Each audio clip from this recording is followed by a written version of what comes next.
அகிலம் போற்றும் அலங்கார அன்னையின் அன்பு பக்தர்களே, இன்று நாம் வழித்துணை அன்னை பற்றி சிந்திக்க இருக்கின்றோம்.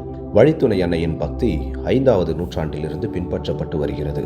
மடோனா அஸ்தில்லி குடும்பம் புனித கன்னிமரியாவுக்கு ரோமையில் ஆலயம் அமைத்ததனால் அஸ்தில்லி குடும்பத்தின் அன்னை என்று இந்த ஆலயம் அழைக்கப்பட்டது.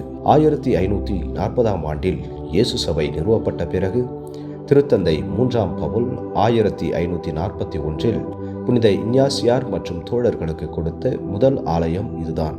அப்போது ஆலயத்தின் உரிமையாளராகவும் போதகராகவும் இருந்த பீட்டர் குடாச்சியோ என்பவர் இயேசு சபையில் சேர்ந்த பிறகு மடோனா டெல்லா ஸ்ட்ராடா என மாற்றம் பெற்றது.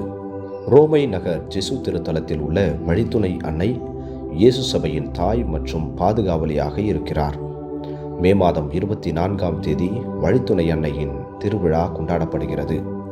நம்பிக்கையின் திருப்பயணிகளாக பயணம் செய்யும் நமக்கு துணையாக இருந்து நமது நம்பிக்கையின் வாழ்வை ஆழப்படுத்தவும் நம்பிக்கையின் திரு அவையாக வளரவும் அருள் வேண்டுவோம்.